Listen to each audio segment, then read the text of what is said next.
Bien, mis amados hermanos, muy buenos días. Aquí estamos en este punto y en esta hora en el tiempo de estudio bíblico devocional.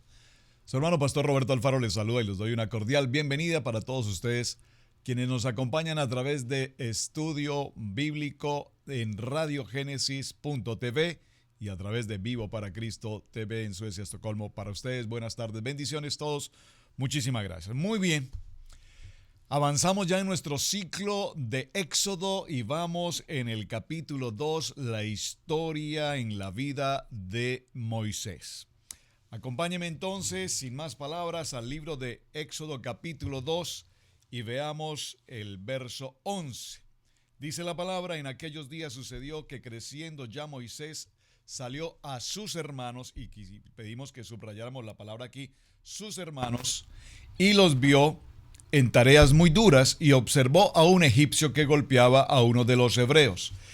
Sus hermanos, muy importante. Entonces miró a todas partes y viendo que no parecía nadie, mató al egipcio y lo escondió en la arena. Al día siguiente salió y vio a dos hebreos. Observen, la primera vez un egipcio golpea a un hebreo, uno de sus hermanos.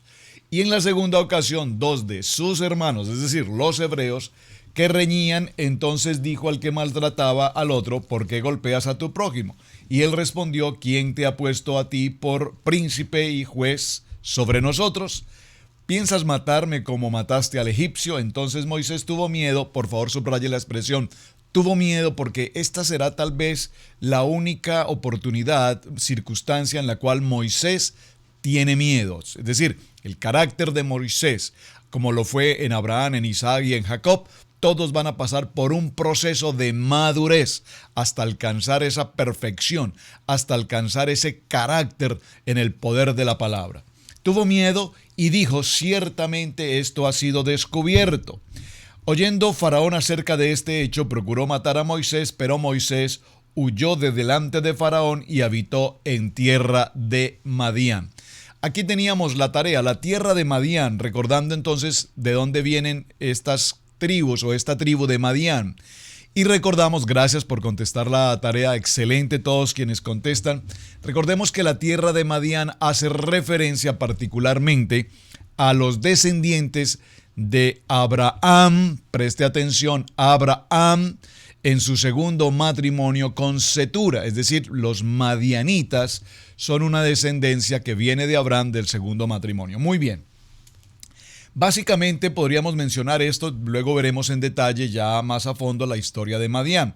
Y estando sentado junto al pozo, junto a un pozo de agua, muy importante, 7, observen que habla del número 7, 7 significa plenitud.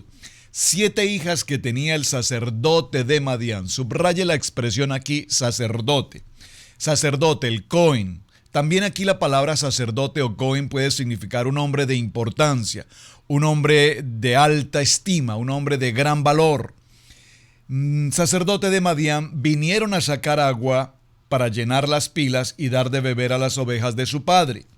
Mas los pastores vinieron y las echaron de allí. Entonces Moisés se levantó y las defendió y dio a beber a sus ovejas. Aquí esta expresión, Moisés se levantó y las defendió, nos muestra lo que ya vemos en los capítulos anteriores. Moisés siempre en una actitud de defensa, siempre en una actitud de protección. Moisés siempre en una actitud de justicia, ser justo. No era justo que aquel egipcio maltratara a su hermano, el hebreo. No era justo que entre hermanos hebreos se golpeasen el uno al otro. No es justo que estos pastores de ovejas lastimen a estas mujeres indefensas y no les permitan tomar el agua, no les permitan pastorear a ellas, es decir, el celo entre pastores. Interesante, ¿verdad?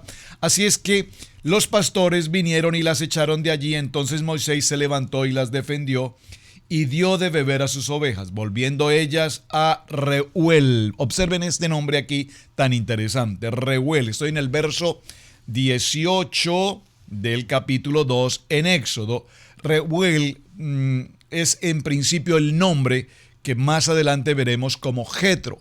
Probablemente Jetro sea más que un nombre, sea un atributo, un título, y muy probablemente el verdadero nombre de este sacerdote sea Reuel. Sin embargo, cuando entramos a profundizar en el tema sobre Jetro, Yitro y demás, nos daremos cuenta que realmente sobre este hombre hay 7 nombres que determinan su sacerdocio.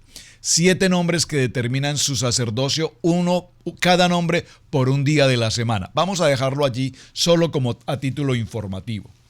Y volviendo ellas a Reuel, su padre, él les dijo: ¿por qué habéis venido hoy tan pronto? Es decir, hoy avanzaron demasiado. Fue rápido el llegar al pozo y tomar el agua. Ya era permanente este acoso por parte de los pastores y tardaban mucho en regresar. Ellas respondieron: un varón egipcio. Interesante. Observen que ellas lo identifican absolutamente como un hombre egipcio, no de ninguna manera como un hebreo, pues por una obvia razón. Recordemos que en la etapa de la vida de Moisés, básicamente, ¿cuántos años vivió Moisés? 120 años. 120 años vamos a compartirlos en 3 secciones. La primera sección, es decir, los primeros 40 años, Moisés permanece en el palacio de Faraón. En el palacio de Faraón se educa, se establece, se forma, convive, participa, estudia, se prepara en todo lo que es el concepto egipcio, es decir, en la cultura egipcia, las creencias, las artes, la construcción, la arquitectura, entre todas las ciencias que habían disponibles allí, porque evidentemente estos 40 años para Moisés, en la formación que traía como un hijo adoptivo de Faraón. Recordemos que perfectamente, de no ser la historia como la estamos leyendo hoy, muy probablemente, evidentemente Moisés hubiese llegado a convertirse en un faraón de Egipto. Ya está un hijo presente allí que es Ramsés, el hijo de Faraón, el hijo legítimo de Faraón. Ahora bien, los segundos 40 años en la vida de Moisés nacen precisamente aquí, en este capítulo 10, en el segundo capítulo de Éxodo, en el verso 18. Cuando es identificado como un egipcio. Esa es la segunda jornada que va a vivir ahora Moisés en Madián durante 40 años. 40 años. ¿Qué sucede con la vida de Moisés durante 40 años? Obviamente va a formar familia, se establece, pero muy importante es que a lo largo de estos 40 años Moisés se desprende de su formación egipcia, de su adaptación a esa cultura egipcia, y ahora empieza a vivir una vida pastoral muy importante. Ahora se convierte en un pastor de ovejas, a la par de un sacerdote madianita que muy posiblemente tenía creencias en algunos dioses, ¿verdad? Pero que ante todo recordemos que este sacerdote de Madián, Reuel, Jetro, Yitro y otros nombres además, también viene de la genealogía de Abraham.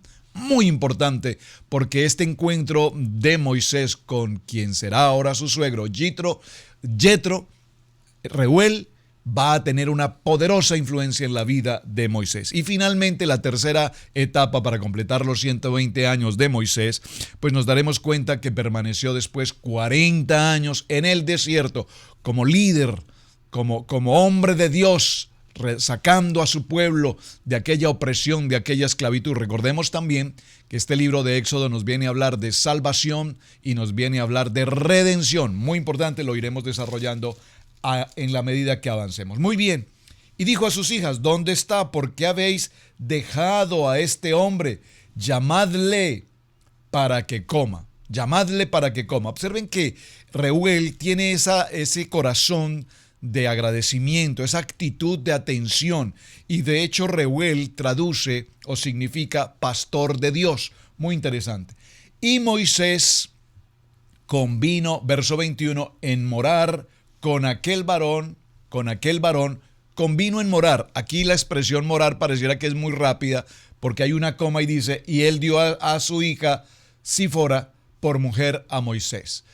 Pareciera ser que entre que permaneció o quiso morar y la coma siguiente, esa coma tiene años. Es decir, no fue al momento simplemente que Moisés llegó a casa, se establece, permanece y posteriormente, por supuesto, se casa con una de las hijas de este sacerdote, Sífora también, por la mujer de Moisés. Y ella dio a luz un hijo, quien fue llamado por el nombre de Gersón, porque dijo, forastero soy en tierra ajena. Esta expresión Gersón, hace referencia a ser extranjero. Obviamente, Moisés tiene claridad que está en una tierra que no es su tierra. Obviamente, él sabe que viene de una connotación hebrea.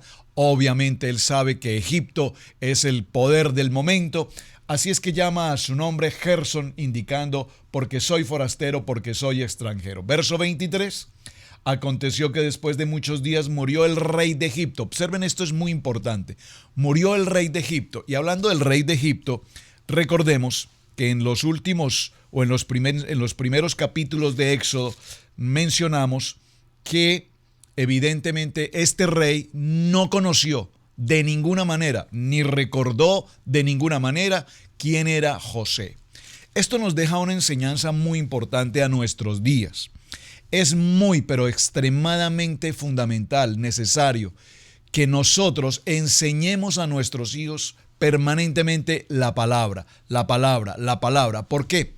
Porque este rastro que nos deja el texto bíblico nos muestra que después de José ser el hombre de confianza, el gobernador de todo Egipto, prácticamente el rey, prácticamente el faraón, porque así lo dijo el mismo faraón, después de mí absolutamente eres el dueño y señor de todo. De tal manera que la posición de José fue tan importante, tan de máximo nivel, que no tiene sentido cómo unas generaciones después no hay rastro de José. Dice el faraón, no conocía en absoluto quién fue José. Es más, este pueblo hebreo es un pueblo que me produce temor, crecen, se multiplican y es muy importante que los calmemos, los controlemos porque se pueden convertir en nuestros enemigos y se pueden juntar con nuestros enemigos y nos pueden atacar. ¿Qué nos indica este texto?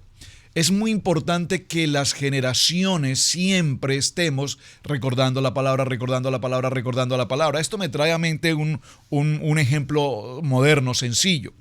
Una compañía de publicidad se encargaba de promocionar un producto determinado, vamos a decir una soda, muy conocida en el mundo entero. ¿Qué necesidad había de promocionar aquella bebida cuando es una bebida tan reconocida en el mundo, en las naciones? El publicista dice, es necesario que la recordemos porque las nuevas generaciones, los niños, tal vez no la conocen, es decir, tal vez no la conocen.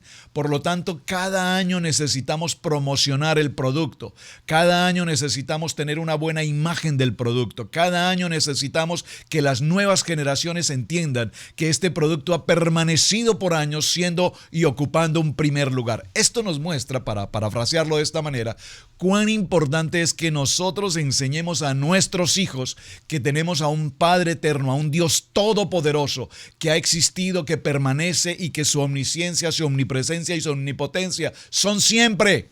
No podemos dejar de recordarlo. Parece ser que la historia de José se perdió en el tiempo. Así lo muestran estos textos. Ahora muere el faraón, verso 23, y los hijos de Israel gemían a causa de la servidumbre. Subraye por favor en el verso 23 la palabra y clamaron.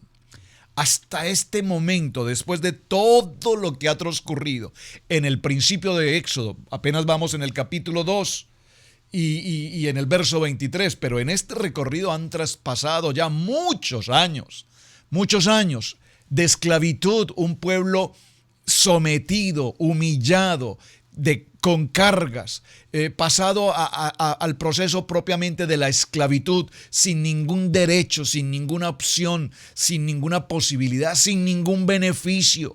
A esa condición llegó el pueblo de Israel. Hasta este momento, en el capítulo 2, verso 23, por primera vez el pueblo de Israel en su condición de servidumbre, dice el verso 23, ¿qué hicieron? Clamaron, por favor dígalo conmigo, clamaron. Esta mañana veía en las noticias cómo precisamente en un país nuestro latino, hispano-latinoamericano, llamado Venezuela, mostraban en una escena de fotografías cómo el pueblo de esta nación se encuentra postrado de rodillas en los parques, en las avenidas, en tantos lugares. ¿Y qué está haciendo este pueblo? Está clamando, están gimiendo, están clamando para que haya la misericordia de Dios. No para que el presidente o el gobierno, no, para que la misericordia de Dios alcance a esta nación. Y por supuesto que nos unimos desde luego a ese clamor. Ahora, dice aquí, y clamaron, y subió a Dios el clamor de ellos con motivo de su servidumbre. Qué precioso este texto. Y subió el clamor de Dios. Es decir, estos hebreos que conocían de un Dios todopoderoso, que vienen de la generación de Abraham, de Isaac y de Jacob, que conocieron la hazaña grandiosa que Dios hizo en la vida de José, en el transcurrir de las generaciones perdieron el norte, perdieron su dirección, se asimilaron, buscaron su interés propio, el dinero, las riquezas y demás. Estoy también en este estudio que desarrollamos acerca de Éxodo. Quisiera tal vez compartir un poquito esta historia. Faraón no solamente esclavizó a los hijos de Israel, sino que también intentó matar a todos los niños varones que nacían de las mujeres hebreas.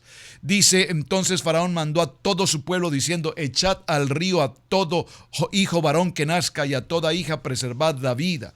Y esto nos muestra cómo los esclavos en Egipto, los hijos de Israel, edificaron para Faraón ciudades de almacenaje, Pitón y Ramsés. Pitón, que significa boca de integridad, y Ramsés, que significa trueno de norma. ¿Qué significa esto?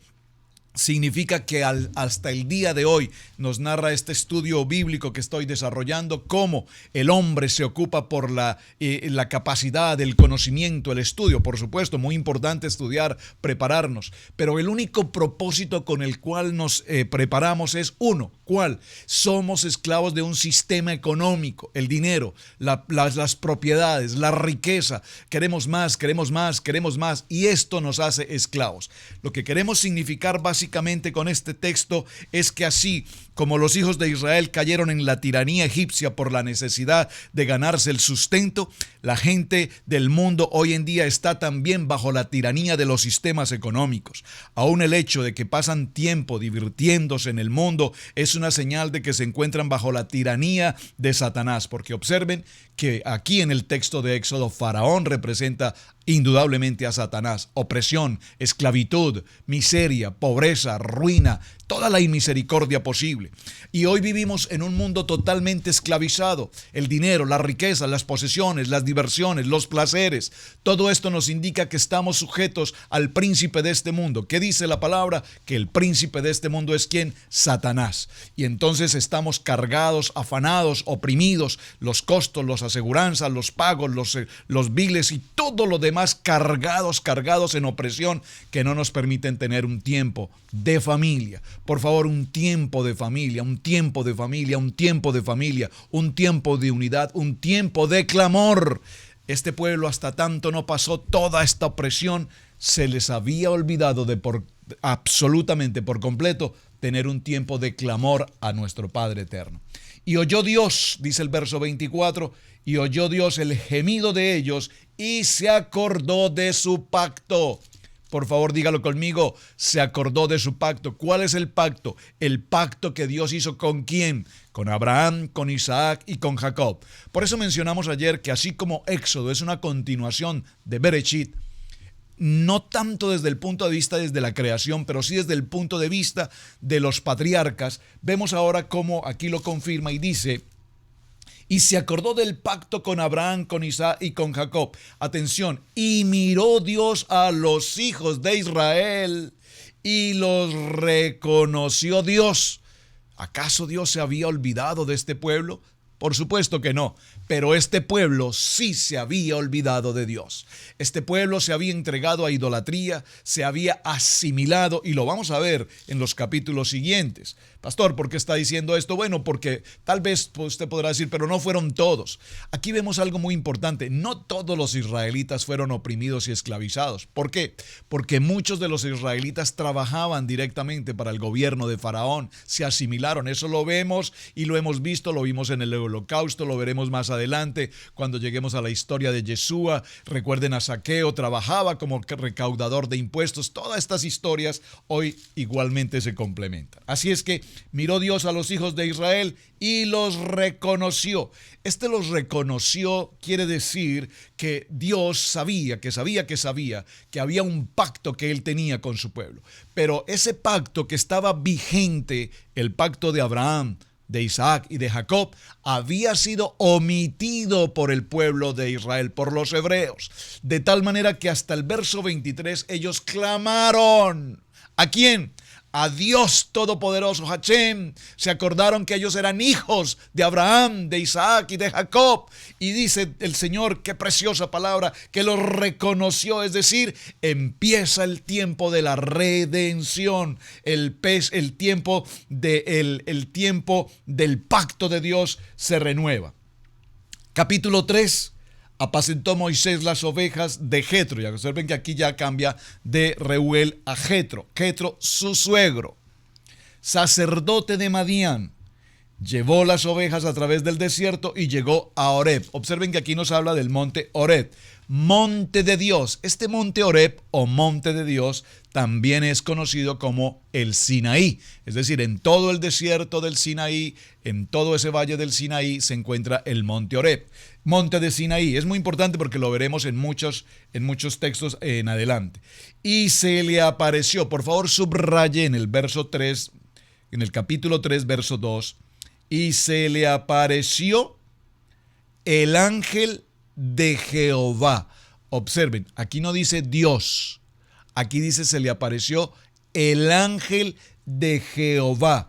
Esto en hebreo es Melach Hashem. Melach Hashem, le apareció el ángel de Jehová en una llama de fuego en medio de una zarza. La palabra zarza en hebreo, esnet, significa Sinaí, y esnet, Sinaí está lleno de zarzas, está lleno de esnet. Es muy probable que por eso se llame así Sinaí, porque crece esta zarza, crece este esnet en aquel lugar. Pero aquí hay algo muy importante. Una llama de fuego.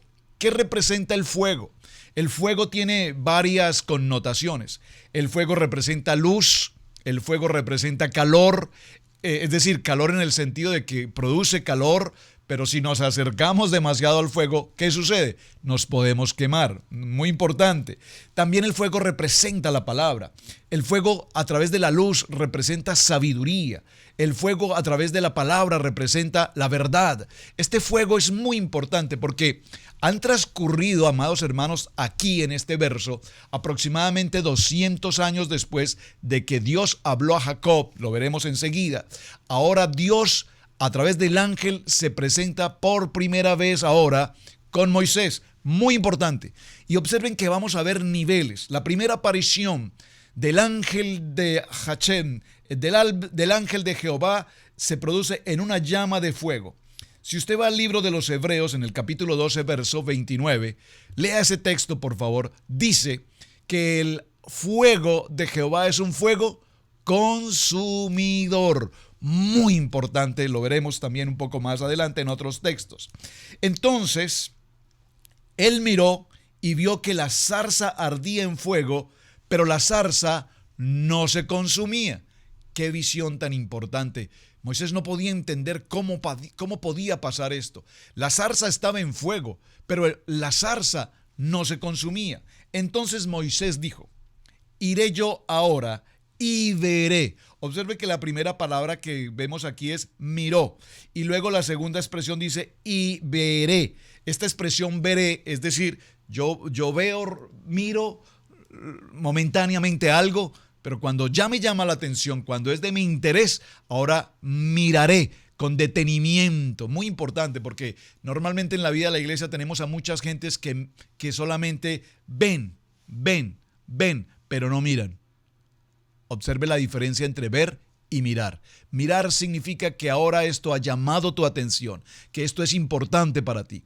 Muchas gentes en las iglesias, en nuestras congregaciones, ven una zarza que arde, que no se quema, pero mirar la zarza que no se quema tiene otro sentido mucho más profundo. Iré yo ahora y veré esta gran visión.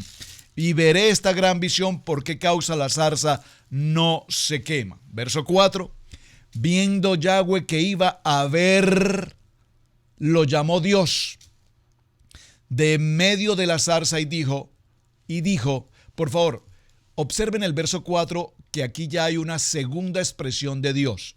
Viendo Yahweh Elohim, Yahweh Elohim. Y aquí ya no nos dice el ángel de Jehová. En el verso 4 ahora nos dice, viendo Yahweh Elohim, que él iba a ver, lo llamó Dios de en medio de la zarza. ¿Dónde está Dios? Dentro de la zarza. ¿Dónde está Dios? Dentro de este fuego. Y de en medio de la zarza le habla a Dios y le dice, atención, ¿qué le dice? Subráyenlo. Moisés, Moisés. Esta expresión Moisés, Moisés la hemos escuchado ya en Bereshit en otra ocasión. Libro de Génesis, capítulo 46, verso 2. Recordemos este texto tan maravilloso. Libro de Génesis, capítulo 46, verso 2. Recordemos que ahora Jacob recibe la noticia de que José, su hijo, vive, toma la decisión de aceptar esa invitación de ir a Egipto, tiene las dudas, Egipto no es lo que le espera, Egipto no es el propósito. Jacob ya sabe la profecía que había recibido Abraham, que pasaría con el pueblo de Israel. En esa tierra de Egipto, Israel sería puesto como nación extranjera en una condición de esclavitud. Es decir, Jacob sabía y tenía temor por esta circunstancia. Sin embargo, en el Génesis 46, Bereshit 46, verso 2, habló Dios a Israel en visión de noche y le dijo, Jacob, Jacob. Observe, Moisés, Moisés, Jacob, Jacob. Y él respondió, heme aquí. ¿Qué respondió ahora Moisés? Moisés, Moisés. Y respondió, heme aquí.